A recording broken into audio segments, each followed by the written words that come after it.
and allowing me to do my speech.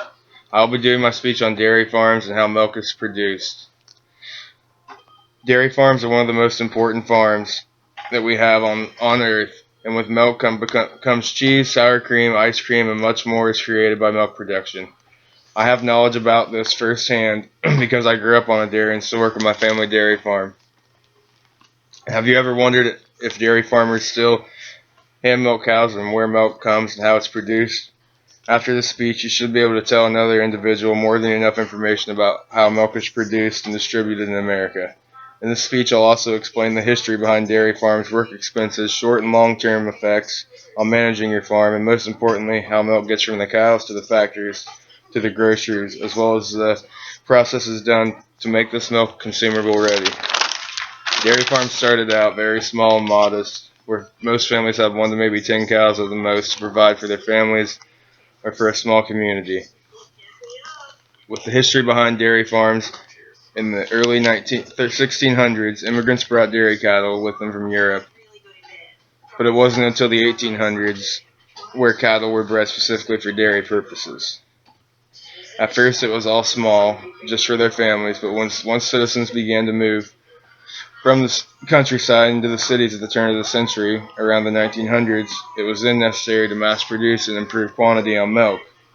Some inventions then came with the turn of the century: milk machines, pasteurization equipment, refrigerated milk tank cars, and all inventions were put towards making milk healthier. By the 1930s, different dairy industries were studying breeding, feeding, investigating on fertility and reproduction to all make milk quantity better and stronger and healthier. By the 2000s, we were commercialized with different dairy corporations and very high quality cattle and products. Next, I'll talk about the expenses put into dairy farms. The dairy industry can be very expensive, and the government agencies, when they see larger farms being built, they began dropping milk prices per 100 gallon by nearly half the herd size increased. They began doing this in the 1930s and 40s. But what people in the government didn't realize was really with more cattle, more expenses rise, so milk costs should have rose. Most dairies are either fed silage or pellets, which enhance milk production quantity, or they use a mix wagon and mix all needed ingredients together and distribute it to the cattle usually twice daily, AM and PM. When more cattle are present, more ingredients, more workers, and more time will have to be put into keeping this dairy going smoothly. I feel like milk prices should stay at a high rate, which depends on and fluctuates on how much the total operating cost for that particular dairy is. The USDA, which is the United States Dairy Association, has took milk prices down from 20 some per 100 gallon to $14 per 100 gallon or less in a month, with no factoring causes as of why. Keeping your dairy in good running condition is another very important part. This is where I'll talk about managing your dairy. If your animals are healthy and comfortable, plus fed right, production quantity should rise very rapidly. That's simple. If you're healthy and cool in the summer months and comfortable, you tend to want to eat more and do more. Dairy cattle like to stay cool in the summer months and don't mind the winter because of how hot their bodies stay at all time, which is around 101 to 102 degrees and can reach 104 in the summer months sometimes. Barns these days with technology can be built to your needs, and the dairy industry has progressed rapidly with technology. Barns can be equipped with large fans for moving air, water flush systems to clean feces, plus to keep cool air flowing. Farms can also install to reuse this water, being flushed by a filtration system that filters out the dirty water from the solid materials. Then once again, this water can reuse and be pumped back into the stalls to keep the barn cool and clean once again, reusing the same water. Or if a pond or lake or stream or river is present, you could run pumps sometimes to access the water.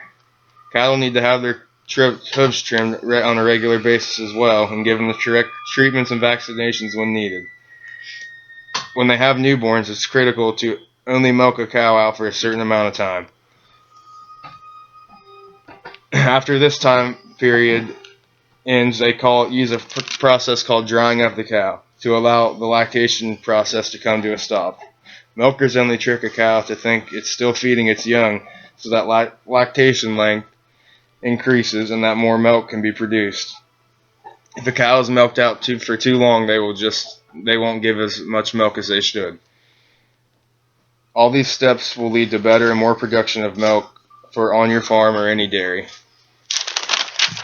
Milking routines are critical as well. You shouldn't switch milk times on your herd, and you should allow enough time for your animals to rest and for the lactation process to keep their udders at maximum production. Dairies usually milk twice daily, once around 4 to 6 a.m. and then again once around 4 to 6 p.m. This allows 12 hours of rest between each milking for the herd to relax and reproduce their quantity of milk they give it during each milking. Grade A milk is the highest quality of milk we have. It has to be at the right temperature, butter fat, bacterial count, somatic cell count, and cooling tip, which is checked on each regular scheduled pickup from your milk hauler. If these numbers don't match the requirements set by the state regulatory agency, they won't accept your milk. So keeping your dairy healthy and managing it right and keeping it in good running order is crucial if you want the most money for your product.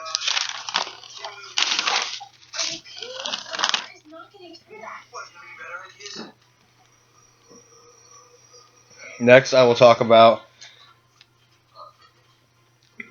the main thing about how milk is produced. Milk is taken from the dairy cattle with milk machines that were created back in the 1900s, as I said. They are cup-shaped. They are a cone cup shape in the middle with 4 tubes with couplets that fit over each separate teat on the udders of the cows. Air compressors compress air to suction this milk from the cattle. It is then ran through a handful of filters and then sits in a cooling tank until your milk hauler you have hired picks up this milk and does his scheduled daily routine testing. The milk company that you have chosen will then take your milk.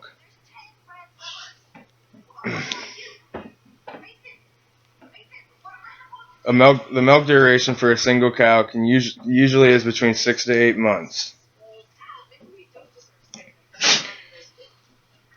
After the milk hauler picks up this milk, he will put it in the back of his cooled tank and then haul it to the plant. The milk plant will then put the milk through a number of processes to get the products to be, like I said earlier, consumable ready. This milk will undergo pasteurization, where they heat every particle of the milk to separate temperature to a specific temperature for a certain amount of time without allowing recontamination. Then homogenization takes process, where they push raw milk through an atomizer to form tiny particles so that the fat is dispersed evenly throughout the milk. The milk also undergoes a process called separation, where they spin the milk through a centrifuge to separate the cream from the milk. These processes allow the milk to be store ready, and from these processes other products can now be made, like sour cream, ice cream, etc., like I had said earlier.